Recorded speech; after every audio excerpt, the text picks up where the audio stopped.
একটু আগেই বনগাঁ পেট্রোপোলে লাথি মেরে বাংলাদেশের 21টা অনুপ্রবেশকারীকে এসআইআর নতুন কিছু নয়, কোন 4 জনের নাম বাদ যাবে গিয়ে বলে পারমিশন দেব না, টাকা দিতে হবে। পুলিশ গিয়ে বলে দাঁত কেলানো, ছবি দেওয়া, ব্যানার টাঙাতে হবে। যত চেষ্টা করুন পারবেন না। কাল আপনি একটা বিষয় সামনে এনেছিলেন যে রাজ্যের মুখ্য সচিবকে না জানিয়ে যে বিএলওরা ট্রেনিংয়ে গেছে তাদেরকে বাদ দেওয়ার চেষ্টা। মুখ্য সচিব নয় তো মুখ্যমন্ত্রী বোলপুরে সরাসরি ইলেকশন কমিশনকে চ্যালেঞ্জ করেছিলেন, বিএলওদের ধমক দিয়েছিলেন। আপনারা জেনে রাখুন, পরিষ্কারভাবে এক্সটেনশনে থাকা মুখ্য সচিব তাবক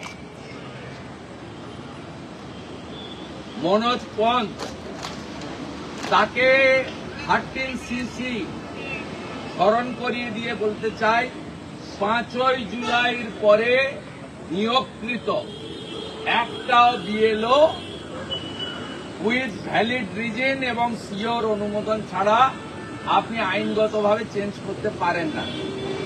এবং আমার বিশ্বাস সে বার্তা তিনি পেয়েও গেছেন। মুখ্যমন্ত্রী এই বিষয়ে হস্তক্ষেপ করতে পারেন না। মুখ্যমন্ত্রী পলিসি মেকার। ইলেকশন সংক্রান্ত বিষয়ে আপনাদের আবারও বলি, এমনি তো সংবিধানের 324 থেকে 329 ক্লিয়ার আছে। আর রিগার্ডিং ইলেকটোরাল রোল 13cc পড়ে নেবেন।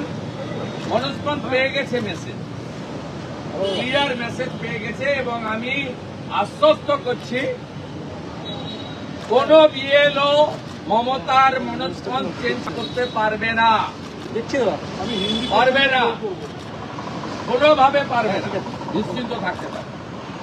কিন্তু বিএলওরা অনেক ক্ষেত্রে তারা নিরাপত্তাহীনতায় ভুগছেন। তারা বলছেন যে তাদের এই সমস্ত নাম বাদ দেওয়া সংক্রান্ত বিষয় এটা আমরাও আশঙ্কা করছি, কারণ এই রাজ্যে সন্দেশখালীতে ইডি আক্রান্ত হয়েছে, ভূপতিনগরে এনআইএ আক্রান্ত হয়েছে। মমতা ব্যানার্জি নিজে নিজাম প্যালেসে সিবিআই অফিসে 5 ঘন্টা ধর্ণা দিয়েছিলেন। এই রাজ্যে বিধানসভার ভিতরে বিরোধী এমএলএরা আক্রান্ত হয়। জেপি নাড্ডার মতো জাতীয় নেতা, কেন্দ্রীয় মন্ত্রীরা আক্রান্ত হয়। সম্প্রতি ভজভজে সুকান্ত মজুমদার মহোদয়, তার উপরও আক্রমণ ঘটেছে। আর আমাদের কথা তো ছাড়ুন, আমরা প্রত্যেক দিনই আক্রান্ত হই এবং পুলিশের সামনে।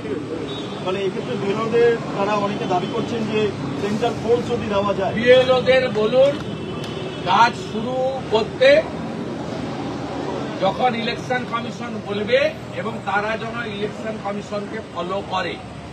আমি আমার বিএলও বন্ধুদেরকে এই অনুরোধ করব, আফটার অল তারা এই রাজ্যের সরকারের কর্মচারী, নির্বাচন কমিশনের আন্ডারে তারা কাজ করবেন।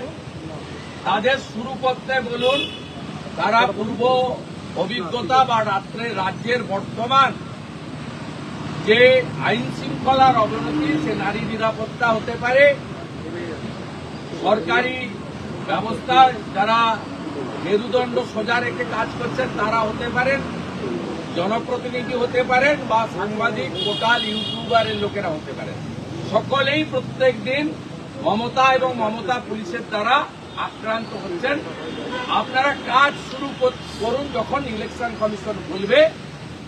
আপনারা আক্রান্ত হলে সংবিধান আক্রান্ত হবে, এবং সেই বিষয়ে আমরা তো আওয়াজ তুলব।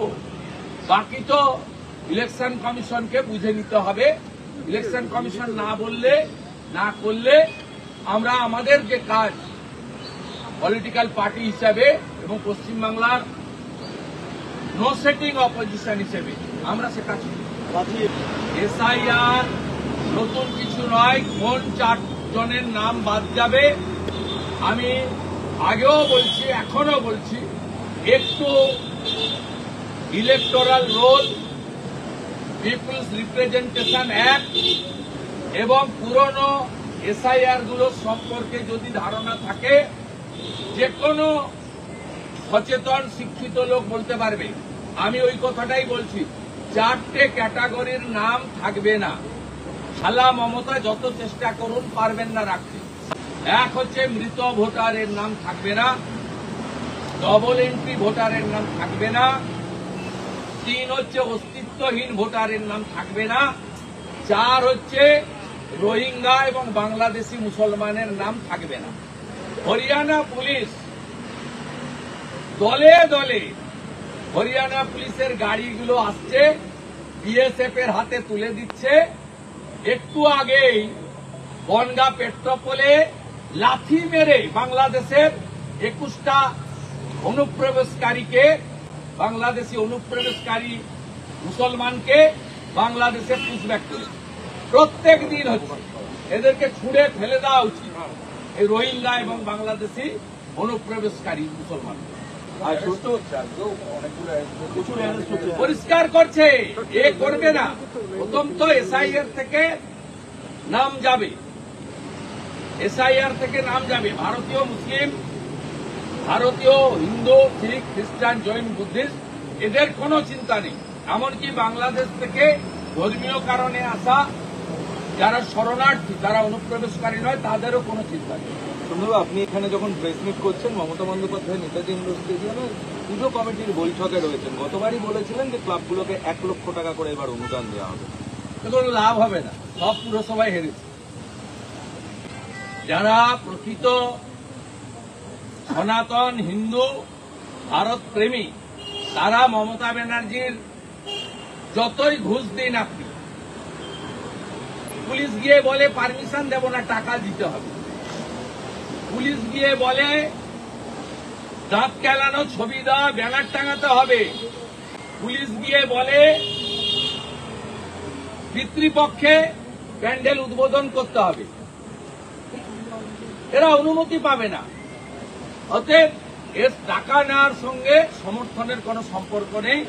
গত কয়েক মাস আগে যে 56 ভোট করেছে লোকসভায়, 7 দফাতে, প্রত্যেক দফাতে 5,000 করে ক্যামেরা বন্ধ রেখে করেছে, প্রত্যেক দফাতে।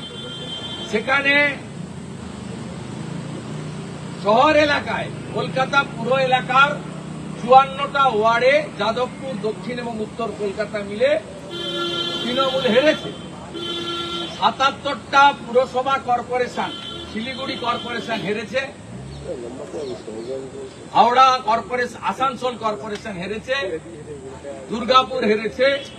আপনি যদি তালিকা দেখেন হেরেছে। এবং আমরা 77 আর কংগ্রেস সিপিএম জোটের তারাও 5টা পুরসভাতে লিড আছে। স্বাভাবিকভাবে এসব করলে কোনো লাভ হবে না। যে রাজ্যে 7 লক্ষ কোটি টাকা ঋণ, 2,15,00,000 শিক্ষিত বেকার, 60 লক্ষ পরিযায়ী শ্রমিক, যে রাজ্যে এই মুখ্যমন্ত্রীর আমলে 8,200 সরকারি স্কুল বন্ধ হয়েছে, 6,800 শিল্প দাঁড়িয়েছেন এই মমতা ব্যানার্জি টাটা সহ। আর যাই হোক, কোন সুস্থ মাথার লোক তিনি মমতা ব্যানার্জিকে 26-এ ভোট দেবেন, নিশ্চিত থাকুন।